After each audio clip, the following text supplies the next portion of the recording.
En esta clase vamos a analizar el encuentro del sionismo con lo que podríamos llamar la población árabe en Palestina. En realidad la idea central en el sionismo fue que no podía haber un conflicto. La idea que el movimiento sionista pudiera llegar a Eretz Israel y expresar la creación de una economía productivizada y traer la cultura europea, no podían haber dado ninguna posibilidad de un conflicto. Pero en realidad detrás de esta visión es la falta de conocimiento que el sionismo pudiera haber tenido de la perspectiva del nacionalismo árabe. Y creo que es importante. En realidad, si nosotros analizamos los ideólogos en el sionismo, ninguno de ellos, salvo dos, pudieron prever un conflicto. Los únicos dos que expresaron algún tipo de duda con respecto a la posibilidad de que los árabes pudieran aceptar la empresa sionista fueron a Hatam, que por eso pidió y exigió la presencia y la creación de un centro espiritual y no de un Estado judío, y Jabotinsky, que planteó que la única posibilidad de diálogo era solamente cuando lleguemos a una situación de paridad, por lo menos en lo que se refiere a la fuerza militar. Fuera de ellos habían posiciones o que no conocieron o algunas ingenuas, como el caso de Boruhov, padre del sionismo socialista, que planteó que la población árabe en Israel, la población árabe en Palestina se va a asimilar, es decir, va a dejar de ser árabe. Otros no tenían un mayor conocimiento de lo que existía y la visión paternalista de Herzl, que en Alt-Neuland, su novela romántica La vieja nueva patria, planteó ese encuentro con Rashid Bey, aquel árabe, en la cual él le planteó, le preguntó cuál es la relación que tenía con los judíos, y Rashid Bey dijo: excelente, nos han traído el progreso, nos han traído básicamente el desarrollo de la agricultura, de la economía, etcétera, que creo que era la visión europea que se planteaba. Pero tenemos que entender que esto es consecuencia del nacimiento tardío del nacionalismo árabe. Por un lado, si el nacionalismo judío surge básicamente casi como consecuencia de la Revolución Francesa, como consecuencia de la emancipación y de los dilemas que se plantearon, como vimos en la primera clase, el nacionalismo árabe se creó sobre los años del estallido de la Primera Guerra Mundial, y hay una diferencia sustancial. En realidad, toda la visión de la relación entre árabes y judíos en Palestina antes de la llegada del sionismo no registra mayores incidentes. Creo que el problema empieza cuando nosotros rompemos con esa ecuación y planteamos la necesidad de la llegada a Eretz Israel a la creación de un Estado judío, que creo que nos presenta aquí varios elementos que es importante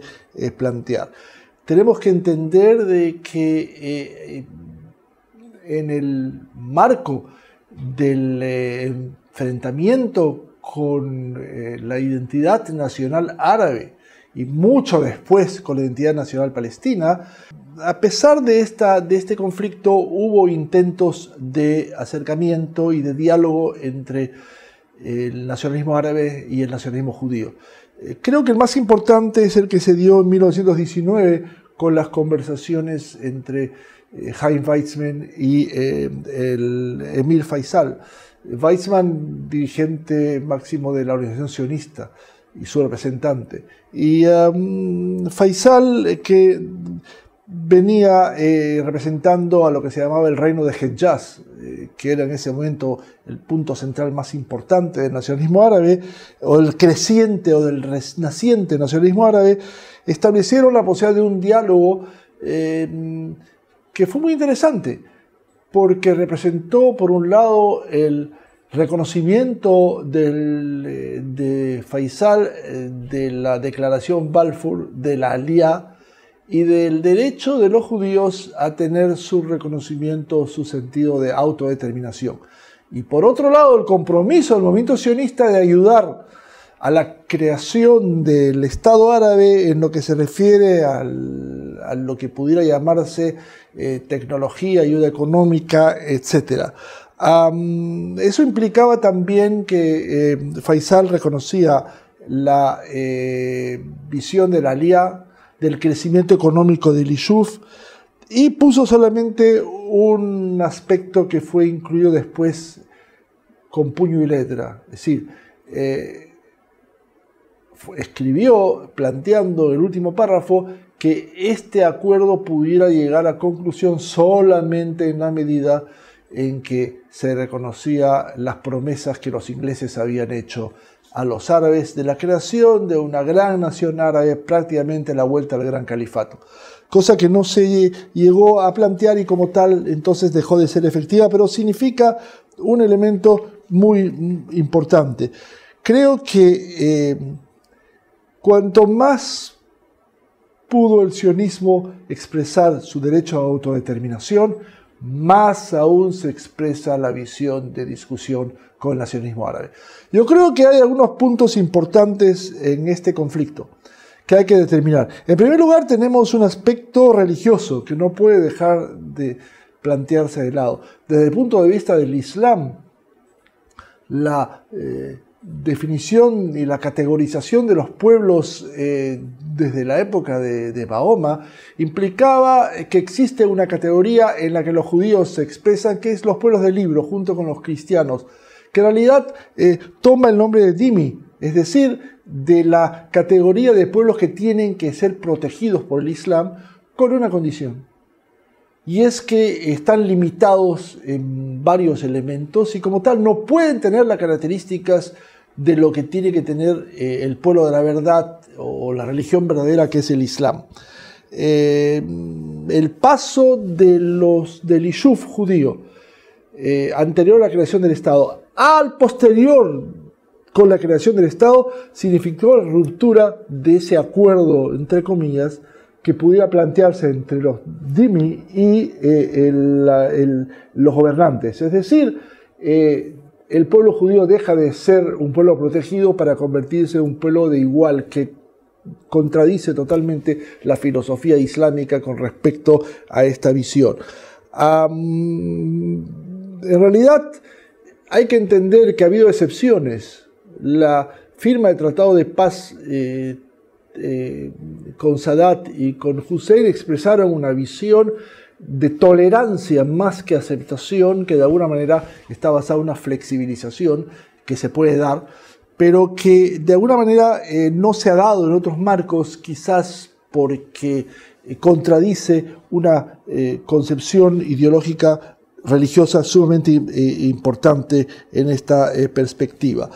Esto dice el conflicto religioso. Existe un conflicto nacional,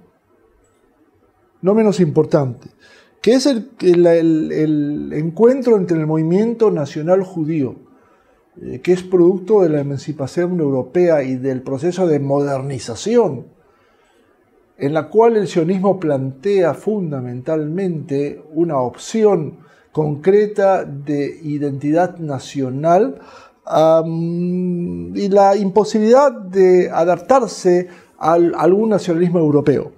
Esta revolución judía que se planteó en el marco del siglo XIX se tuvo que adaptar a una visión, y es a la perspectiva de que en el marco del movimiento nacional árabe el desarrollo es mucho más tardío. En realidad, los árabes empiezan a plantearse elementos nacionales a través de lo que fue la revolución de los jóvenes turcos en 1905. Es decir, procesos de nacionalización y turquificación en el marco de lo que fue el Imperio Otomano y luego en 1923 con la creación de la República Turca, que hablan básicamente de los elementos de la predominancia, del predominio del nacionalismo turco sobre los aspectos islámicos, y entonces están viendo la modernización como un elemento que ataca a las bases de la religión islámica, y como tal la introducción, por ejemplo, con la llegada de Ataturk al poder en Turquía, de secularización, es algo que afecta totalmente esta perspectiva religiosa, lo cual es un elemento curioso, Porque el nacionalismo árabe fundamentalmente tiene no pocos personajes de origen cristiano que fueron los que lo impulsaron, a pesar del fuerte contenido islámico. El caso de Najib Azuri, por ejemplo, alguien que creó en París en 1905 un movimiento político que se llamó la Patria Árabe, que habló claramente de la necesidad de plantear el nacionalismo árabe y advierte de lo que él llamó el intento judío de crear nuevamente el reino de Israel. Es decir, la influencia de símbolos nacionales en el marco sionista y su rechazo por parte del movimiento nacional árabe tiene una predominancia importante. Está también la creación del partido Ba'ath, mucho más adelante, en Siria, en 1947, que también fue creado por Michel Aflaq, cristiano, que en realidad esta visión nacionalista es una visión que rechaza toda perspectiva que no sea árabe. Y creo que esto es importante, es la falta absoluta de tolerancia frente a perspectivas que no son nacionalistas. Es decir, aquí hay una confusión de elementos islámicos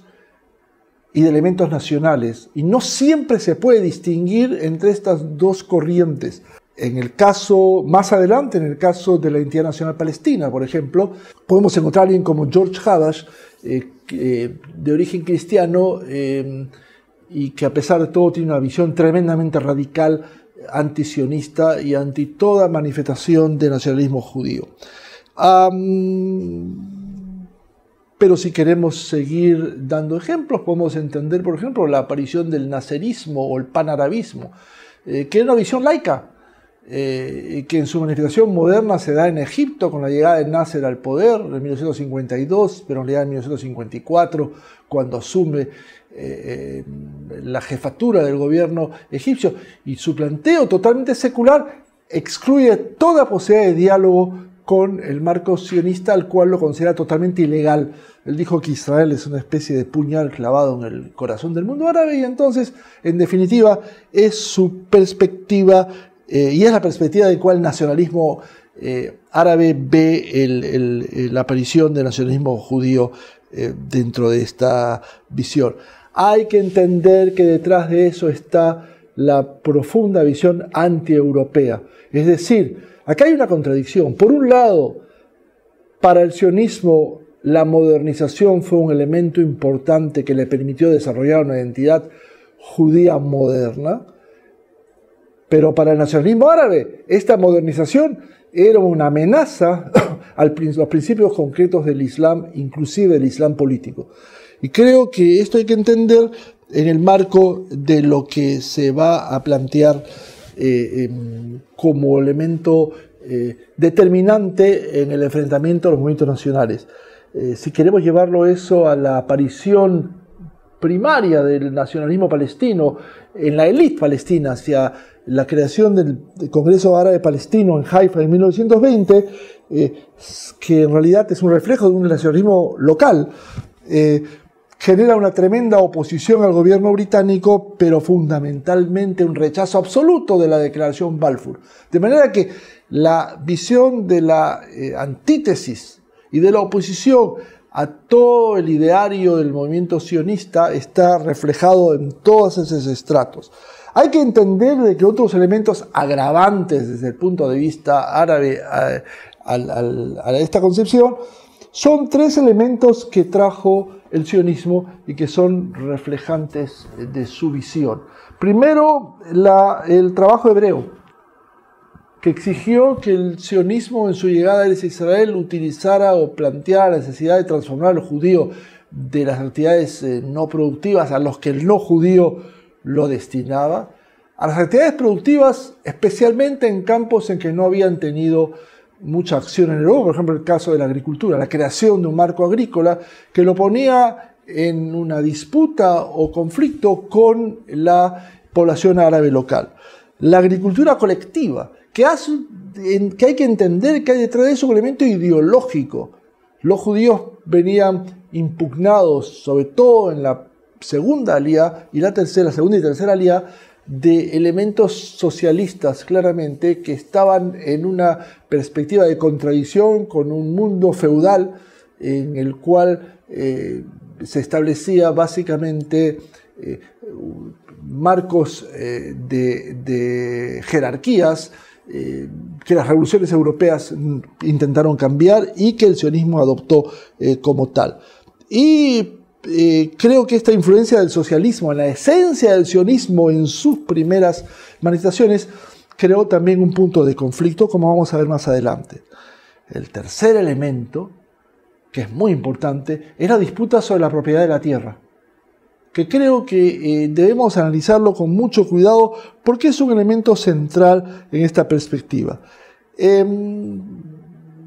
primer registro de tierras que se creó durante el Imperio Turco es el de 1858. Hasta entonces no hay ninguna obligación de registrar ninguna tierra. Y a partir de 1858, los turcos exigieron la necesidad de un registro de tierras para todo aquel que pudiera demostrar que tenía propiedad sobre un terreno determinado. Detrás de eso habían dos elementos que la población árabe vio con mucha sospecha. Primero, la necesidad de generar fuentes de ingreso para el Imperio Otomano, que estaba en un proceso de decadencia y corrupción, vale decir, mayor cantidad de impuestos a los dueños de tierra. Y por otro lado, lo que era importante era que aquellos dueños de tierra se tenían que hacer, eran dables de ser llamados al servicio militar. Creo que estos elementos fueron los que determinaron que la población, especialmente campesina árabe, que trabajaba la tierra en el entorno de Palestina, decidiera no registrar las tierras. Y entonces, si llegamos a la conclusión de que a partir de 1873, cuando la población judía recibe el derecho de poder comprar tierras, luego de lo que se llamó la Ley de Emancipación de Tierras, se encuentra frente a un elemento central: ¿a quién se compra esas tierras? Obviamente, se compran aquellos que pueden demostrar que tienen un documento legal de propiedad. Y estos son aquellos terratenientes o no residentes en Palestina que aprovecharon la oportunidad del registro de tierras y lograron de alguna manera registrar las tierras a su nombre. Cuando el sionismo llegó acá, especialmente después de la aparición con Rupin de la creación de la oficina de Eretz Israel y la compra masiva de tierras, se originó un proceso de registro de tierras pagando precios bastante inflados y que de alguna manera reflejaba la necesidad urgente por parte del sionismo de lograr adquirir tierras para desarrollarse. Estas tierras, que especialmente se dieron en el Valle del Israel y más adelante cerca al Kineret, al lago Tiberíades, fueron determinantes para crear esta infraestructura agrícola de colonias. El grueso de la tierra adquirida en el desierto del Negev, por ejemplo, que es interesante, fue totalmente árida e inhóspita. Casi el 70% de esa tierra estuvo planteada en un marco que la compra generó su desarrollo económico. Y en la gran mayoría fue comprado a propietarios que no estaban residentes en la zona, de manera que tenían campesinos árabes que trabajaban la tierra, pero no eran los dueños de la tierra. Y por supuesto, con la llegada del sionismo se creó un marco de conflicto cuando los judíos exigieron utilizar el derecho de compra de tierras para poder trabajar directamente la tierra y no a través de intermediarios o de personas que la trabajaban, como en el caso anterior. En realidad, de toda la tierra que la empresa sionista compró, menos del 30% fueron compradas directamente a campesinos que trabajaban la tierra y que se vieron atraídos por el precio inflado que la empresa sionista estuvo dispuesta a pagar para poder adquirir esta dinámica. Hay un cuarto elemento de disputa, que es lo que yo llamo el efecto demográfico. Mientras la población judía era mantenida con números relativamente bajos, no hubo problemas específicos, a pesar de que a nivel histórico podemos ver de que desde la aparición del sionismo se dieron una serie de conflictos. Ya hacia fin del siglo pasado, con la creación del Rosh Pina, creó no poca oposición en parte de la población árabe. Detrás de esa compra de tierras no está solamente el establecimiento de un marco agrícola, sino la reflexión de que estamos en el marco de una empresa nacional, que es la característica del movimiento sionista. Y creo que esa es una gran diferencia. Pero volvemos al efecto demográfico. Si en 1880 había 24.000 judíos en Eretz Israel y 549.000 árabes, según el censo turco, en 1936 pasamos a ser 400.000 judíos y 800.000 árabes. Y en 1947, vísperas de la creación del Estado de Israel, se habla de 630.000 judíos y 1.310.000 árabes. Creo que eso da en la perspectiva de los árabes la idea de que detrás de esta visión hay una creación de una empresa nacional que va más allá del simple establecimiento de poblaciones o de establecimientos agrícolas aquí. Hay un paso de la simple oposición a la empresa judía a lo que se llamó la etapa de los disturbios árabes, que empieza en la década de los 20, en algunos acontecimientos que van a ser traumáticos en la visión del conflicto. Y que reflejan el encuentro del nacionalismo, de la religión y de la ideología, y los voy a desarrollar. El primero es lo que se llamó los sucesos de Nabi Musa en 1920. Quizás, como sabemos, Moisés tiene no solamente una importancia central en el marco del judaísmo, sino también del Islam. Es visto como, junto con Jesús, como uno de los predecesores, patriarcas, sobre los cuales Mahoma tomó enseñanzas y desarrolló un pensamiento central en la religión. En 1920 hay una peregrinación a la tumba de Moisés según la tradición islámica, que está más o menos a 10 kilómetros de la ciudad de Jericó, cerca de Jerusalén, para de alguna manera rememorar o para hacer la peregrinación anual a esa tumba, y degeneró en manifestaciones antisionistas y antijudías muy profundas, con una violencia, con gritos como matar a los judíos, con lemas que de alguna manera reflejaban una frustración árabe con respecto a lo que veían como la empresa sionista. En esa época Jabotinsky decidió la creación de guardias de defensa, que creo que fueron las primeras manifestaciones de importancia de lo que eso se iba a plantear. En estos encuentros de violencia hubo 6 muertos judíos y 200 heridos, después de 4 días de violencia. Creo que los árabes expresaron algo importante, que es la protesta total contra la declaración Balfour, que de alguna manera para ellos fue un elemento que vamos a desarrollar en la próxima clase, crítico para entender que los judíos no están llegando aquí solamente como un elemento inmigratorio normal o común, sino para crear una empresa nacional y exigir el derecho de autodeterminación. Y también para plantear una frustración por las promesas británicas, que también vamos a ver después, frustradas con respecto al nacionalismo árabe. Debemos recordar la muerte de Yosef Trumpeldor, defensor del poblado de Tel Hai, por hordas árabes que en realidad buscaban franceses, de acuerdo al hecho que los británicos habían cedido esa zona a los franceses, aunque después dieron marcha atrás. Y básicamente la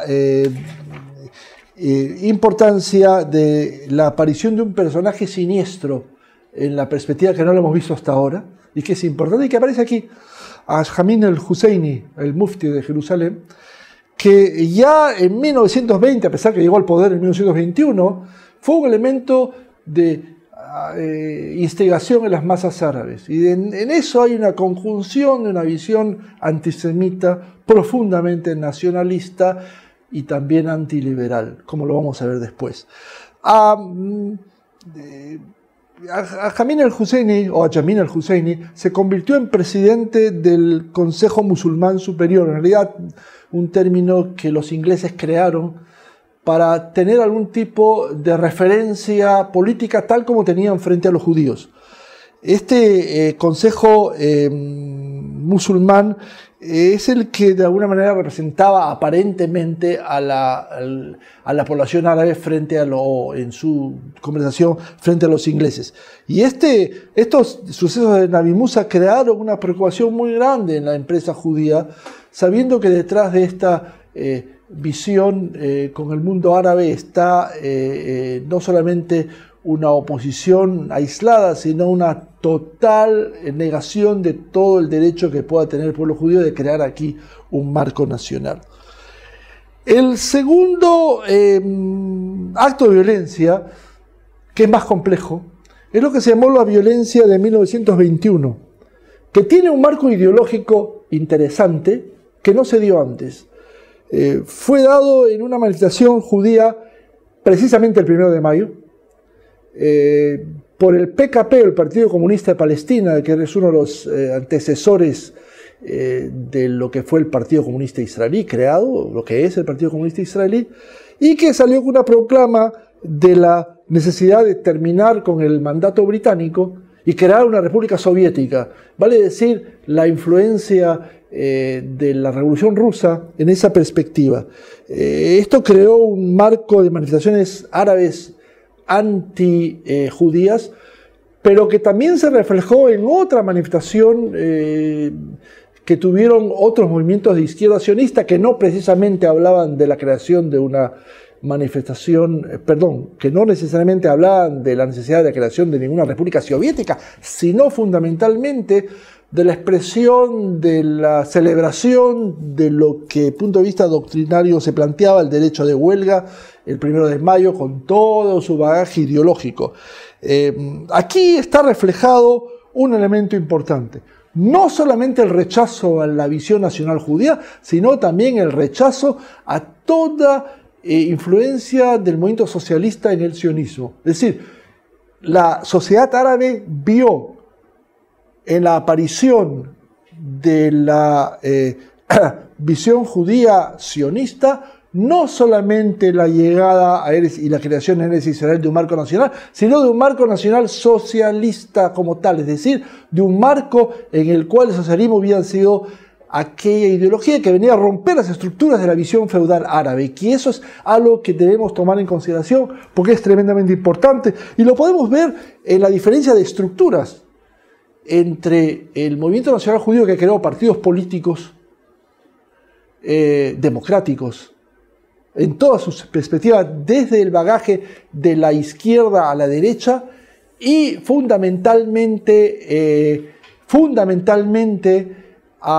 frente a la visión feudal árabe, en donde no hubo partidos políticos de esas mismas características, y donde la estructura política de la población árabe en de la población árabe en Palestina estaba definida por familias, clanes, lo que en árabe se llama Hamulot, dos de ellas las más importantes, fundamentalmente la familia Husseini, de la cual venía el mufti, y los Nashashibi, que las diferencias no eran tan ideológicas como unas diferencias de centros de poder que fueron efectivos y que están muy lejos del desarrollo político democrático que el movimiento sionista creó. No olvidarse que el sionismo exigió y planteó la necesidad de ir a elecciones cada 2 años. Creo que es el único caso en el marco de una población que no es soberana todavía, que logra establecer un marco de elección de liderazgo a través de una elección democrática. Por lo menos no conozco casos de las mismas características históricas antes de la declaración de la independencia nacional. Creo que si volvemos a la violencia de 1821, aquí se produce la muerte de 47 judíos y 48 árabes, los árabes por la intervención de la policía del mandato. Creo que además debemos mencionar la muerte de Chaim Brenner por hordas de violencia árabe que se extendieron también a lugares como Rehovot, Kfar y Petah Tikva. Chaim Brenner, uno de los escritores más importantes y pensadores del marco sionista, murió en el marco de este proceso de violencia árabe. Hay que entender de que durante esta etapa los líderes árabes exigieron a la Liga de las Naciones la independencia total de la nación árabe y los ingleses crearon una comisión investigadora a través del primer comisionado británico en Palestina, Herbert Samuel, lo que se llamó la Comisión Highcraft, que es interesante plantear que por primera vez los ingleses plantean que la violencia es producto de la inmigración judía y como tal plantea, y aquí hay una contradicción interesante entre las expectativas del nacionalismo judío y del mandato británico, y es que la inmigración judía debe ser planteada todo el tiempo que las condiciones económicas de la zona lo permitan. Y esto fue el planteo que Herbert Samuel planteó a través de la comisión investigadora y que de alguna manera pone de manifiesto que hay una contradicción entre los deseos del mandato británico y del nacionalismo judío. Y quizás llegamos a un elemento que ha sido muy importante, a un suceso muy importante, lo que se llamó los sucesos de 1929. La violencia de 1929, que en hebreo se llama Meoraot Tarpat, representando el término del hebreo del año 1929,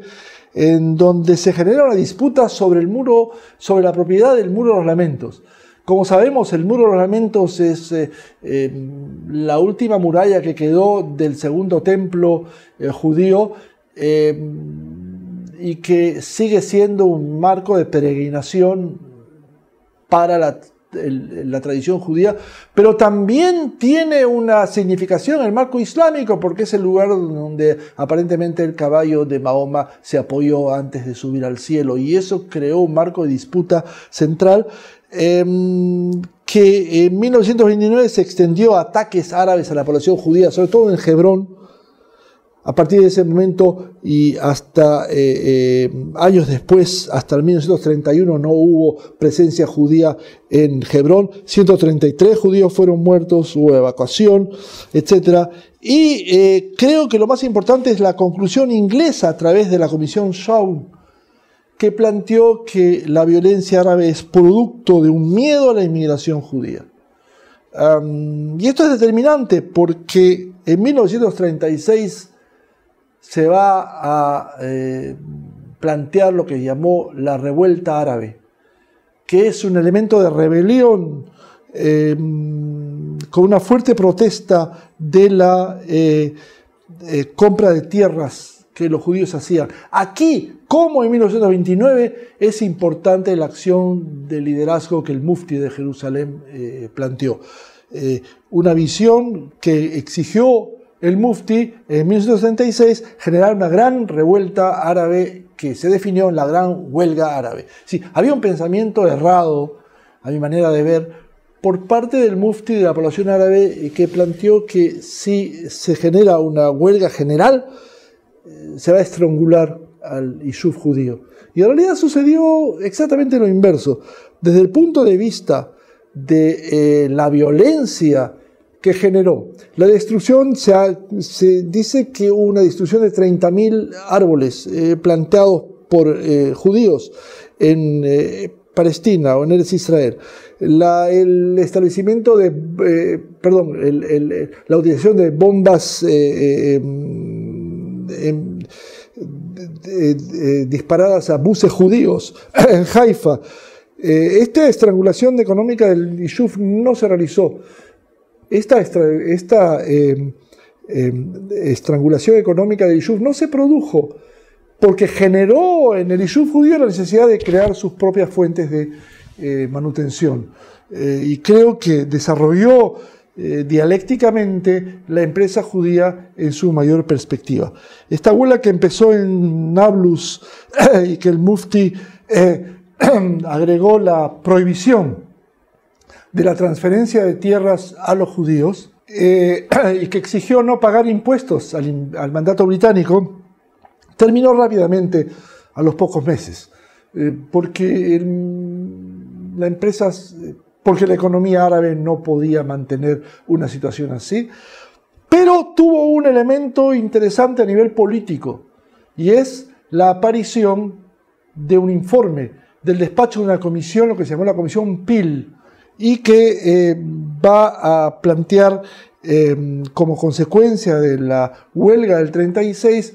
la llegada de una comisión que investigue cuáles son las razones de esta huelga y que va a tener una idea central, porque es la primera vez que los ingleses llegan a la conclusión que hay necesidad de llegar a lo que va a ser definitivo después, la partición de Palestina. Es la primera vez que aparece una perspectiva. Si ustedes ven en el mapa de la Comisión Peel, el informe, se habla claramente de que se va a crear un Estado judío, un pequeño Estado judío en la Galilea, y una zona árabe en todo el Negev y en la zona central que va a ser anexada al reino de Transjordania, que, como vamos a ver en la próxima clase, se separa del mandato británico en Palestina. Esta comisión Peel, que generó gran discusión y que los árabes no aceptaron, y que además a propósito incluía que Jerusalén estaba fuera de esa discusión porque era una zona que tenía que estar bajo el control del mandato británico. Quiero que pongamos de manifiesto que esta es la época en que nos acercamos al estallido de la Segunda Guerra Mundial y la aparición de un fenómeno que va a tener una importancia central en el nacionalismo árabe, la aparición de la ideología nacional socialista. Es decir, la aparición de Hitler al poder, que no solamente una toma de poder, sino una ideología que genera en los árabes la esperanza de que llegó un factor al cual podemos apoyar y que en definitiva este factor va a ser el único capaz de vencer a los ingleses y con el cual debemos establecer un tipo de comunicación. Esto es el pensamiento que el Mufti de Jerusalén pensó y que de alguna manera tuvo una importancia central en cuanto a la influencia del nazismo en la población árabe. La exigencia de una propaganda muy cerrada y anti-sionista y anti-judía fue muy común durante esta época. Creo que el centro de esta época, creo que el punto importante que debemos destacar en esta época es un encuentro realizado en Berlín entre el Mufti y Hitler en noviembre de 1941, en el cual expresa una identidad entre las perspectivas del nacionalismo árabe, que como dijimos tuvo una tremenda influencia ideológica por parte del nazismo, no tanto en su ideología tal como Hitler la planteó, sino específicamente la perspectiva que atrajo a gran parte del nacionalismo árabe, y es en ubicar al judío como elemento enemigo del nacionalismo alemán. Y como tal, el Mufti es aquel que expresó la necesidad de hacer una unión con Hitler y plantear también lo que fue muy claro, que si Alemania iba a ganar la guerra, especialmente contra Inglaterra, iba a llegar a Israel, era claro que lo que estaba en peligro era la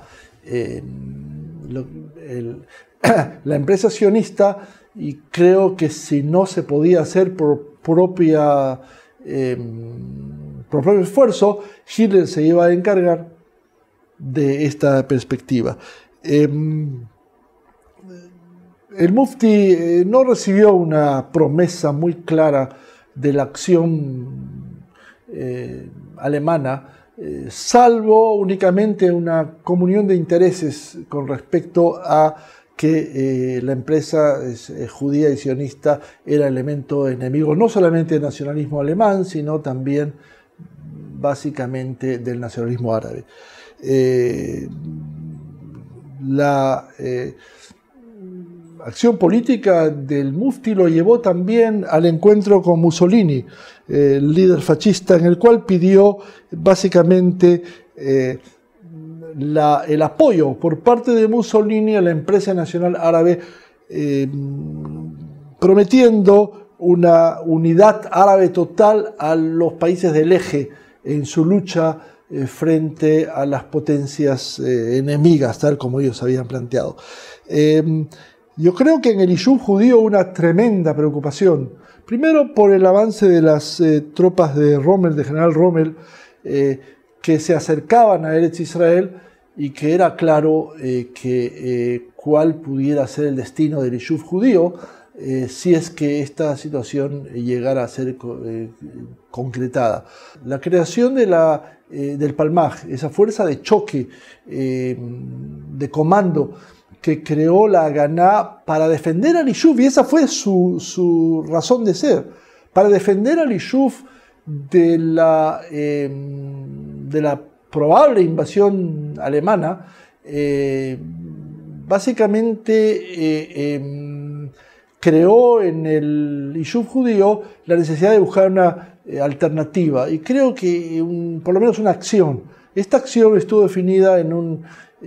plan que hoy día nos parece un poco ingenuo, y es la posibilidad de que la población judía de Palestina subiera al Monte Carmel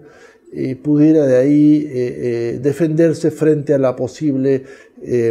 invasión alemana, lo cual creo que no hubiera podido ser efectiva dada la tremenda diferencia en cuanto a poderío militar que se pudiera plantear entre Haganá y el Palmaj, aun si podemos incluir las otras elementos militares, paramilitares como el Etzel y después el Lehi, frente al ejército alemán de tremenda magnitud. Creo que la batalla del Alamein,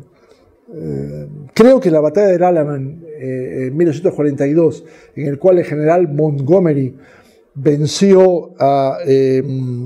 y destruyó las fuerzas de Rommel, puso punto final a este sueño del Mufti, y de alguna manera alejó toda posibilidad de que el gobierno nazi pudiera llegar, desde el punto de vista militar, a conquistar o tener alguna presencia en esta zona.